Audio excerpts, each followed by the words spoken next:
Halo, nama saya Linda, NPM 18421159, kelas 4 AKMB. Jadi hari ini saya akan menjelaskan tentang soal UTS. Yang pertama itu 1A itu cari activity rate for assigning cost to suppliers. Jadi yang pertama itu ada adverse buying rate.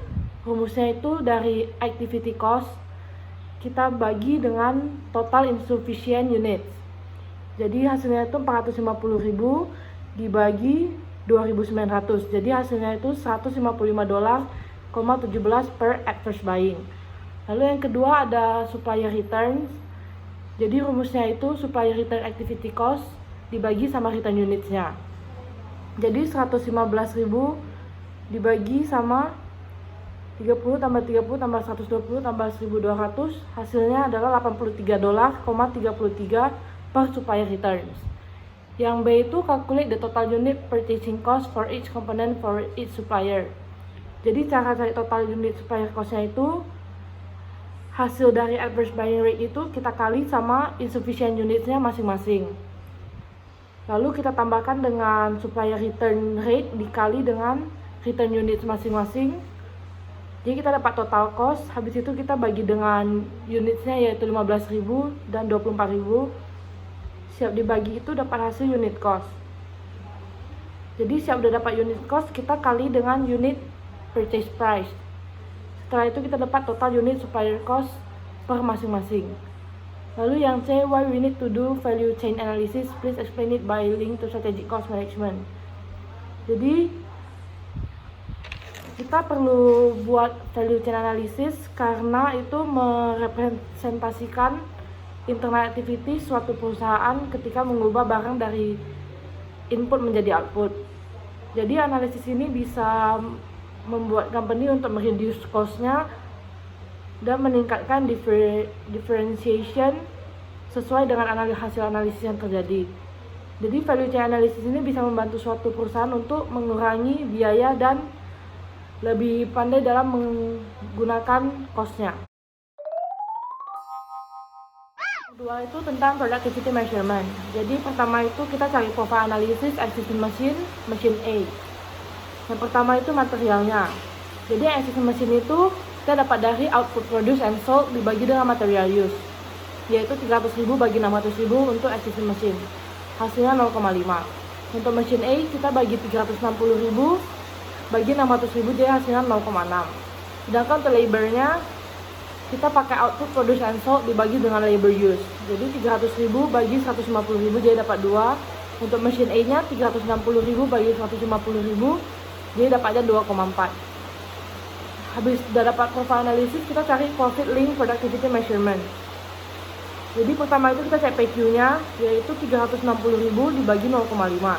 Dia dapat 720.000 untuk material.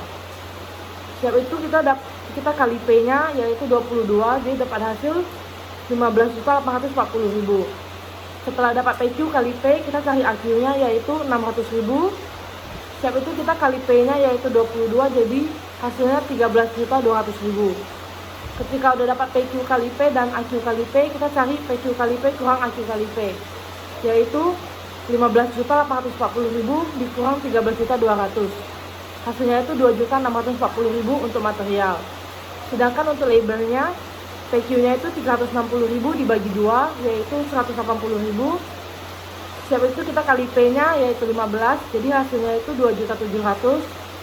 Kita cari AQ-nya 150.000. Yaitu kita kali P yaitu 15 kali 150.000 dapat 2.250.000. Setelah itu kita kurangin PQ kali P kurang AQ kali P, yaitu 2.700.000 dikurang 2.250.000, jadi hasilnya itu 450.000. Jadi total cost-nya itu untuk mesin A itu 3.090.000. Lalu yang kedua kita cari existing mesin A dengan mesin B.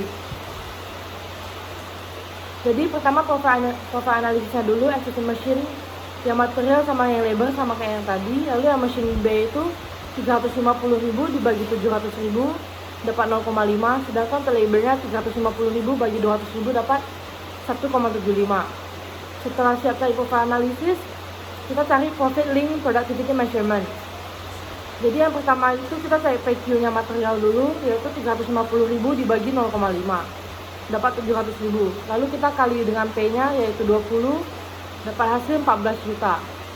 Setelah itu kita cari AQ kali P, yaitu 700.000 dikali 20, dapat 14 juta. Jadi hasil PQ kali P kurang AQ kali P itu kosong untuk material, sedangkan labornya PQ 350.000 dibagi 2, yaitu 175.000 dikali P-nya 13, jadi dapat hasil 2.275.000. Untuk AQ 200.000 dikali P 13, jadi hasilnya 2.600.000. Untuk hasil PQ kali P kurang AQ kali P-nya itu 325.000 tapi minus. Jadi bisa disimpulkan kalau yang mesin A itu lebih menghasilkan keuntungan yang lebih gede, yaitu 3.090.000 dibandingkan dengan existing mesin sekarang. Sedangkan untuk mesin B keuntungannya akan berkurang sebesar 325.000. Jadi perusahaan lebih baik menggunakan mesin A dibandingkan existing mesin sekarang, dan lebih baik untuk menggunakan existing mesin sekarang dibandingkan dengan mesin B. Nomor 3 sekarang, theory of constraint. Jadi pertama itu kita cari contribution marginnya, yaitu imbus kita dapat dari unit selling price, kita kurangin dengan semua costnya, jadi hasilnya itu 1,6 per unit. Sedangkan yang mental growth itu 4,8 dikurang dengan costnya, yaitu 1,2 per unit. Jadi untuk menggambar diagramnya itu kita perlu poinnya, jadi ada 4 poin ABCD. Untuk poin A, X-nya itu 0, Y-nya itu 0. Jadi 1,6 kali 0 ditambah 1,2 kali 0, hasilnya 0. Untuk poin B, X-nya itu 0, Y-nya itu 480.000, karena di soal ada ditulis kalau 480.000 battles of mental growth. Jadi 1,6 kali 0 ditambah 1,2 kali 480.000, dapat 576.000. Untuk yang C, X-nya itu 373.333, sedangkan Y-nya itu 53.333,5. Yang X-nya itu dapat dari 8X ditambah 4Y sama dengan 3,2 juta. Lalu di bawahnya 2X tambah 4Y sama dengan 160.000. Lalu gunakan sistem eliminasi, jadi X-nya itu dapat 373.333. Untuk cari Y-nya itu kita pakai X tambah 2Y sama dengan 480.000. Karena X-nya tadi udah ketemu, jadi kita masukin. Jadi hasilnya Y sama dengan 53.333,5. Untuk poin D itu X-nya 400.000, Y-nya 0. X-nya 400.000 karena di soal ada tulis the company cancel no more than 400.000 battles of imbus. Jadi dapat hasil 640.000. Setelah udah dapat poin-poinnya, kita udah bisa gambar diagramnya untuk yang nomor 2. Jadi poin pertama itu yang A itu 0, sedangkan yang B itu 0 untuk X dan Y-nya itu 480.000. Sedangkan untuk poin C-nya, X-nya itu 373.333 dan Y-nya itu di poin 53.333,5. Untuk poin D-nya itu X-nya itu 400.000 dan Y-nya itu 0. Nomor 4, inventory management. Yang pertama itu Delvina punya EOQ, yaitu rumusnya 2DP dibagi C, lalu diakarin. Jadi D-nya itu 80.000, bisa dilihat dari soal, P-nya $15 dan C-nya itu 1,5. Jadi EOQ-nya itu 2 kali 80.000 kali 15 dibagi 1,5. C itu diakarin, jadi hasilnya itu akar dari 1.600.000, yaitu 1.264,91. Lalu yang kedua itu dicari carrying cost-nya, yaitu rumusnya Q bagi 2 dikali C. Q-nya itu 1.264,91 dibagi 2 dikali 1,5, yaitu dapat hasil 948,683. Untuk ordering cost-nya, rumusnya itu D bagi Q dikali P, yaitu 80.000 dibagi 1.264,91 dikali 15. Yaitu dapat hasil 948,684. Untuk total cost for EOQ-nya itu 1.897,367. Itu hasil dari penambahan carrying cost tambah ordering cost. Lalu untuk yang ketiga, assume that the average rate of usage is 250 pounds per day. Assume also that the lead time is 7 days. What is the reorder point?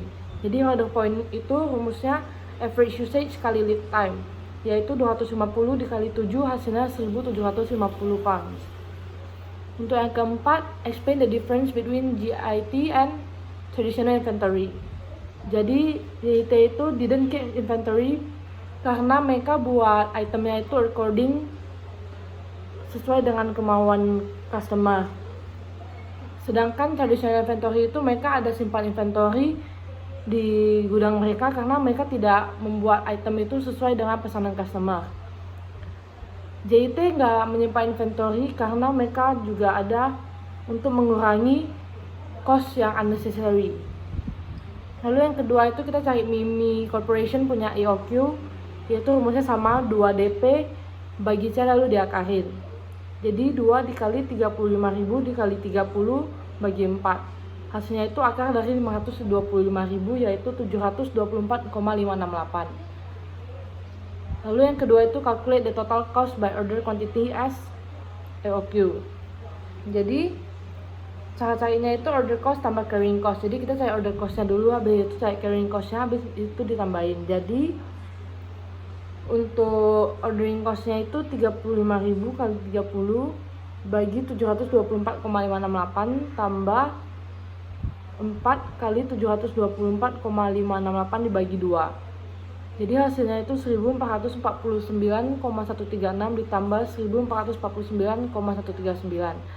Jadi hasil dari total cost for EOQ-nya itu 2.898,275.